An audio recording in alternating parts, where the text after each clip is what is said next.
Good evening and a very warm welcome to India Matters on Friday night. This is a big country of ours. There are lots of inequities. We are practically a subcontinent. There are so many differences between all the states, but there really is one thing that unites and levels us all, and that is the monsoon. And on Delhi's suburbs, not very far from where I bring you this broadcast live, that reality has hit home in the most humiliating way possible.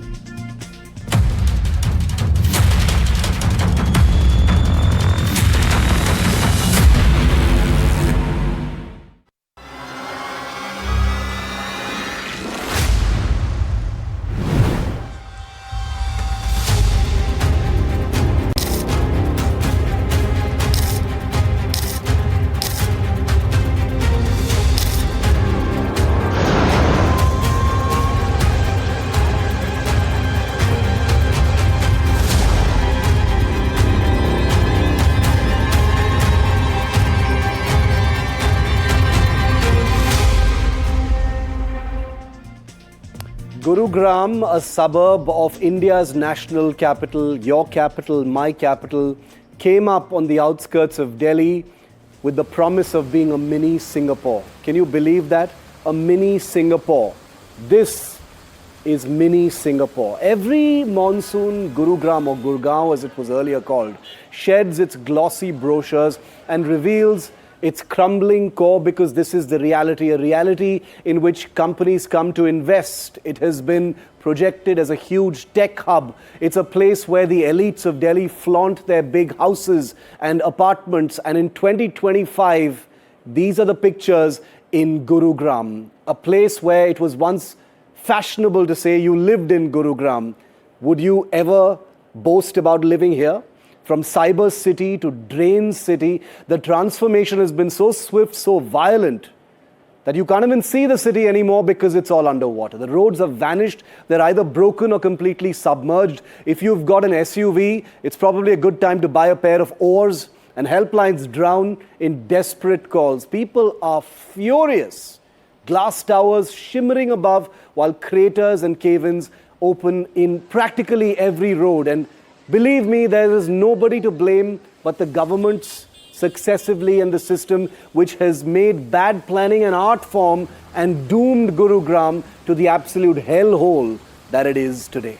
With 133 millimeters of rain, this so-called Millennium City was so waterlogged and so way offline that people were practically crying on the roads. The Southern Peripheral Road literally collapsed under pressure. These are not pictures we've made up. This is not AI. This is real. And yet again, the authorities there are simply shrugging because they have no idea what to do. Things have gotten to such a bad extent that the first sign of rain means people are hesitant to even leave their house because they know they'll be stuck for hours. And this isn't climate change. Climate change is real.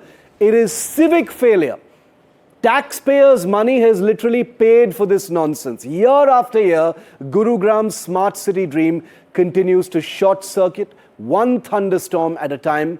But before we get into the deeper end of this, and I'm going to introduce you to someone very angry tonight, take a look at the most shattering images from Millennium City.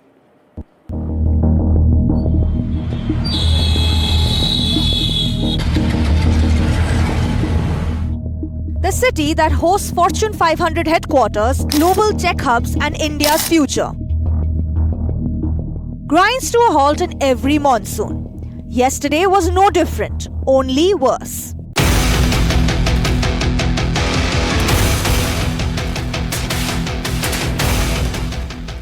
Gurugram, the face of modern India, crumbled under its own ambition yet again. A relentless downpour turned the Millennium City into a massive water tank. The so-called cyber city couldn't even load basic civic sense. Over 400 distress calls flooded Gurugram's traffic helplines. Commuters stuck in rising water, stalled cars, drowned buses. Many simply abandoned their vehicles mid-road. Over 222 cars had to be towed. Subhash Chowk, Hero Honda Chowk, Rajiv Chowk, the same hotspots year after year were submerged. A massive cave-in on the Southern Peripheral Road became the final blow. A truck plunged into a crater left behind by the Gurugram Metropolitan Development Authority. A pipe was installed, but the road was never fixed. Warnings were ignored. This time, the consequences weren't. 72 traffic cops, 32 cranes, 100 plus deployment points, all scrambled to manage a city sinking in its own sprawl. Trees were uprooted, metro access roads blocked, and the Medanta hospital nearly cut off. Tech parks, luxury towers, golf courses, but zero resilience. Every monsoon, Gurugram goes offline. The question is no longer why this keeps happening, it's why no one's held responsible. Because until someone is, the rain will keep coming and this city will keep drowning. Bureau Report, NDTV. Suhail Seth needs no introduction, and he has been very angry for the last couple of days watching what's happening in Gurugram, and he's someone who divides his time between all of these places. He spends a lot of time in Gurugram as well, and he has on social media expressed a great deal of anger. He's directed it at the state chief minister and wonders why Gurugram has been allowed to sink to these awful depths. Suhail, welcome. Thanks for being with me tonight. I'm glad you're not in Gurugram today, but you are really angry. And, you know, I feel your pain because I was very close to Gurugram when this stuff was going on. But incredible to see how when you think things can't get any worse, they always do, Suhail. We live in callous, shameless times. The politician today, Shiv, irrespective of which party he or she belongs to, they have become thick-skinned. I'm actually delighted that you've had the courage, as you always have, in bringing up this issue, because these scoundrels don't learn any lessons. And it is not just the politician. It is the Babu, it is the clerk, it is the administration, and it is also the citizen. The citizens are absolutely, they have total apathy towards any level of civic sanity, sanitation, civic cleanliness. So what are we seeing? You've said, oh, Gurugram, Millennium City.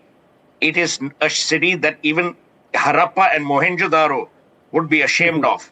I mean, look at the drainage systems there and look at these jokers. And they plan to bring Disneyland. I mean, they can't even get Mickey Mouse right. And this is the chief minister who says, we'll bring Disneyland. So what are we seeing? A pathetic failure of governance. A bunch of jokers who are so thick-skinned. Can you imagine, Shiv, from yesterday, the chief minister has not issued one apology, no remorse. The Gurugram MCD, they have about 4 bodies. Now these jokers can take care of even one thing. Not one person has apologized. There's an old gentleman who was electrocuted and died. Yeah. No one gives a toss. I mean, luckily we are on NDTV, otherwise I would have used language which would have had to constantly beep. But the tragedy is, these people get away. And I'm amazed that Narendra Modi and Nitin Gadkari and Amit Shah allow these people to bring such absolute shame to India, because these are the headquarters of all the multinational companies. Can you imagine if you were in Coca-Cola and you were telling your bosses that, look, I'm sorry, I'm actually knee-deep in water. They'd be wondering if you were at a beach or in Venice or in godforsaken Gurugram. Yeah. There's no shame left.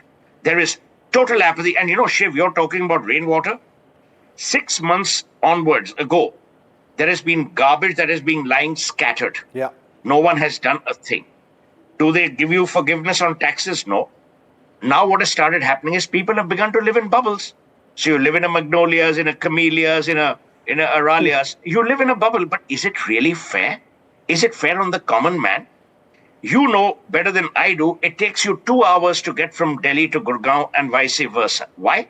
Because it's again pathetic. Yeah. You have goons standing at the border. So my point is, where the hell are we headed? Every year around this time, we host the same television programs. We share the same angst. So true. We express the same concern, and nothing happens. So either Naib Singh Saini doesn't give a monkey's toss about Gurugram, because they are getting their votes regardless. Yeah. And the votes are being now done on religious and caste reasons. So for Narendra Modi, who I genuinely am fond of, he believes that development is the succor. Development is the way forward. Naib Singh Saini and his people don't give a toss. They don't care. For anything else, Modi should be sacking Naib Singh Saini. Naib Singh Saini, on his part, should sack the Gurugram administration. But let me tell you, nothing will happen. It's a cozy club. You're a marketing guru, and you spend a lot of time advising many of these companies, I imagine, that have skin in the game in Gurugram, who have investments, who have these big shiny offices. Give us a sense of what they're saying. We're reflecting what the people are saying. What are the big companies saying when they, see these pictures?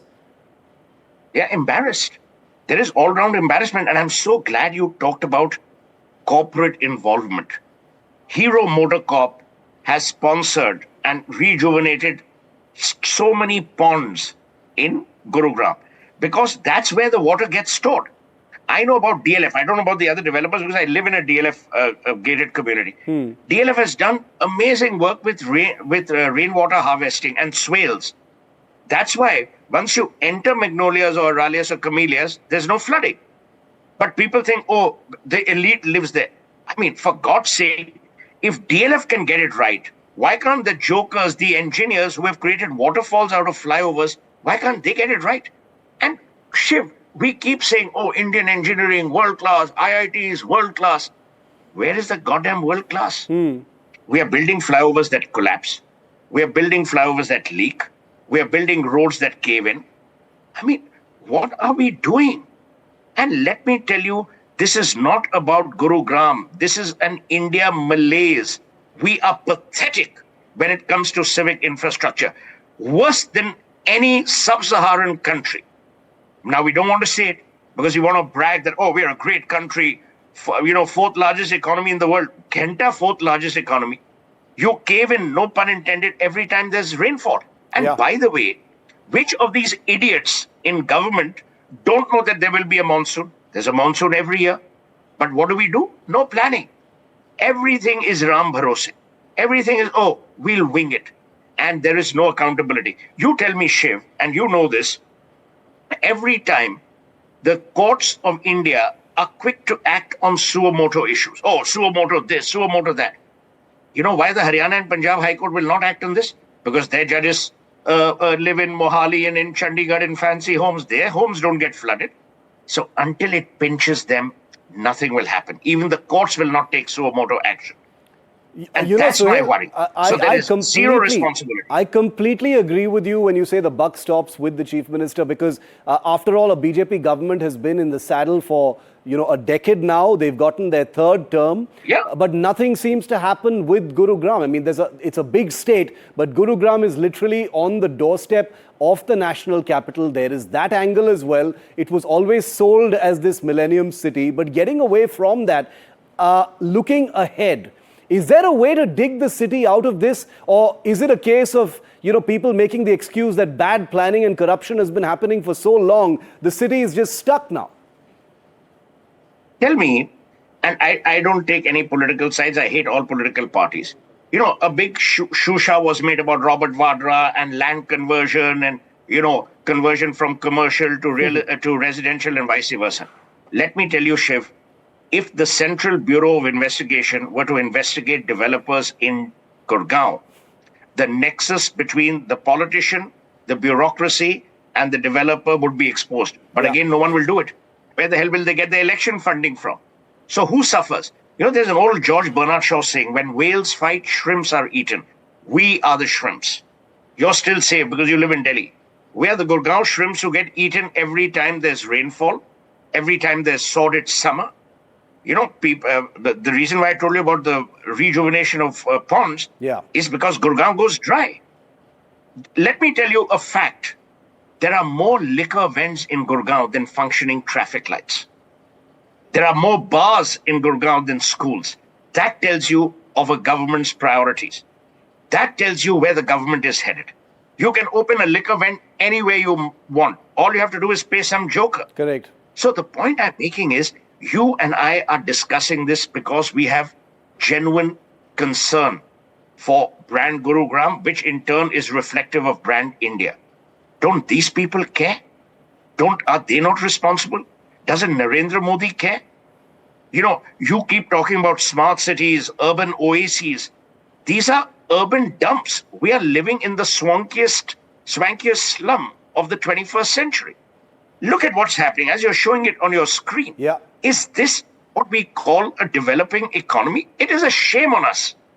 So let's stop talking about, oh, we are a great country, great thing. We are nothing.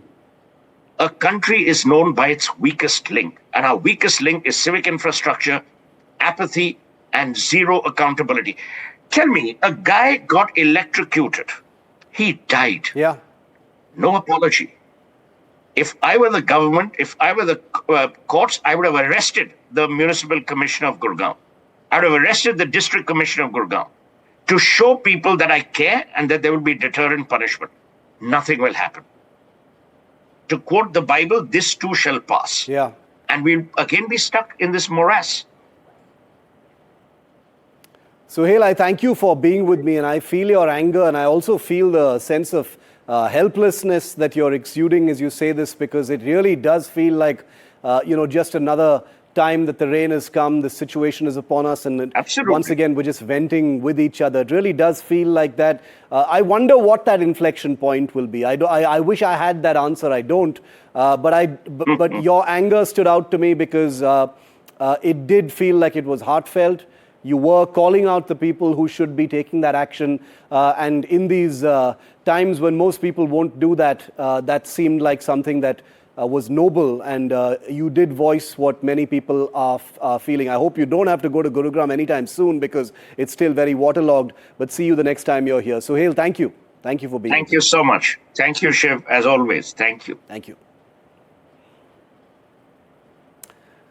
Okay, so that was the big story from Gurugram.